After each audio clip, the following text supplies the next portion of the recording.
আজকে জুলাই ছাত্র আন্দোলনে যারা শহীদ হয়েছে তাদের দোয়া এবং তাদের আত্মার মাহফিরাদের জন্য আজকে আমাদের ইফতার ও দোয়া মাহফিল অনুষ্ঠিত হয়। আমি বলতে চাই, যারা জুলাই ছাত্র আন্দোলনে শহীদ হয়েছে একটি ফ্যাসিস্ট মুক্ত বাংলাদেশ পেয়েছে, এই স্বৈরাচার মুক্ত বাংলাদেশ যাতে আগামীর দিনে একটি সুষ্ঠু অবাধ নির্বাচনের মাধ্যমে বাংলাদেশের যে স্বাধীনতা আমরা অর্জন করেছি তা যেন অব্যাহত থাকে। জুলাইয়ের শহীদদের স্মরণে এবং জুলাইয়ের শহীদদের স্মরণে নিরাপদ বাংলাদেশ চাই ইউকের পক্ষ থেকে ইফতার এবং দোয়া মাহফিলের আয়োজন করা হয়েছে। এবং এই ইফতার এবং দোয়া মাহফিলের প্রোগ্রাম থেকে আমরা আগামী দিনের কর্মসূচি হিসাবে এবং আগামী দিনের মেসেজ হিসাবে আমরা ইন টার্মস গভর্নমেন্টকে বলতে চাই, বাংলাদেশে বর্তমানে যে খুন খারাপি দর্শন চাঁদাবাজি চলতেছে সেগুলো বন্ধ হওয়ার লক্ষ্যে বর্তমান সরকারকে কাজ করতে হবে এবং প্রবাসীদেরকে ভোটাধিকার দেওয়ার লক্ষ্যে কাজ করতে হবে। 2017 সাল থেকে শুরু করে এই সংগঠনের কার্যক্রম শুরু হয়েছে। তখন থেকে আমি এটার কাছের থেকে চিনি এবং ওনাদের এফোর্ট গুলো দেখে আসতেছি, যে উদ্দেশ্যে এই সংগঠন এস্টাবলিশড হয়ে থাকুক। পর্যায়ক্রমে এটা এমন এক পর্যায়ে এসে দাঁড়িয়েছে এখন যে এটা বাংলাদেশ বেসড ইউকেতে একটা আইকনিক হিউম্যান রাইটস অর্গানাইজেশন। কঠোর পরিশ্রমের মাধ্যমে আমরা একটা প্ল্যাটফর্ম পেয়েছিলাম এবং এই প্ল্যাটফর্মের মাধ্যমে আমরা বিগত সময় সরকারের বিভিন্ন সমালোচনা করেছি। এবং আপনারা জানেন এই 24-এ যারা নিহত হয়েছে তাদেরকে যেভাবে হত্যা করা হয়েছে তাদের বিচার আমরা বাংলাদেশে বর্তমান সরকারের কাছে চাই।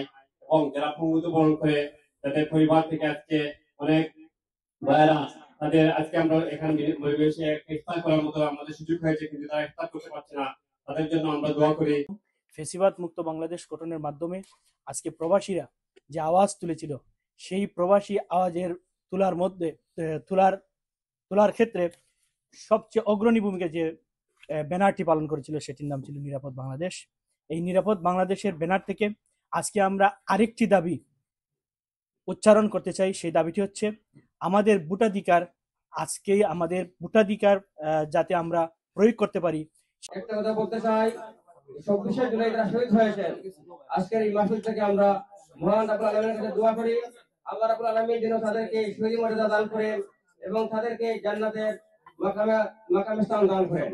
আমাদের ইফতার মাহফিল, এই ইফতার মাহফিল থেকে আমাদের আগামী দিনের কর্মসূচি হচ্ছে বাংলাদেশ হাই কমিশনকে ঘেরাও করা হবে। ব্রিটেন সহ, ইউরোপ সহ, মধ্যপ্রাচ্য সহ প্রবাসে কয়েক কোটি প্রবাসীরা আমরা অবস্থান করতেছি। বাংলাদেশের উন্নয়নে আমরা অগ্রণী ভূমিকা পালন করতেছি। এই প্রবাসীরা কোনো দিনও বাংলাদেশে ভোটার হতে পারে নাই, প্রবাস থেকে ভোট দিতে পারে নাই। আজকে আমাদের একটাই দাবি, প্রবাসীদেরকে প্রবাসে থেকেও ভোটের সুযোগ করে দেওয়া এই ডক্টর ইউনূস সরকারের কাছে। পাশাপাশি প্রবাস থেকে যারা প্রবাসে আসছেন তাদেরকে সংসদে প্রতিনিধিত্ব করার ব্যবস্থা করে দেওয়া। ডুয়েল নাগরিকত্বর মাধ্যমে যেন সেটা বহাল থাকে। আগের যে ফ্যাসিবাদ আওয়ামী সরকার একটি নাগরিকত্ব বাতিল করে বাংলাদেশের নাগরিকত্ব নিয়ে নির্বাচনের যে সুযোগ করে দিচ্ছিল সেটাকে বাতিল করে ডুয়েল নাগরিকত্ব থাকার পরেও বাংলাদেশের সংসদে যেন প্রতিনিধিত্ব থাকে প্রবাসীর পক্ষ থেকে, এই উদারত আহ্বান আমাদের এই আজকের এই ইফতার পার্টি থেকে। وفي الآخرة حسنة وقنا عذاب النار. ربنا هب لنا من أزواجنا وذرياتنا قرة أعين. رب ارحمهما كما ربياني صغيرا. رب ارحمهما كما ربياني صغيرا. يا فتاح افتح لنا أبواب رحمتك.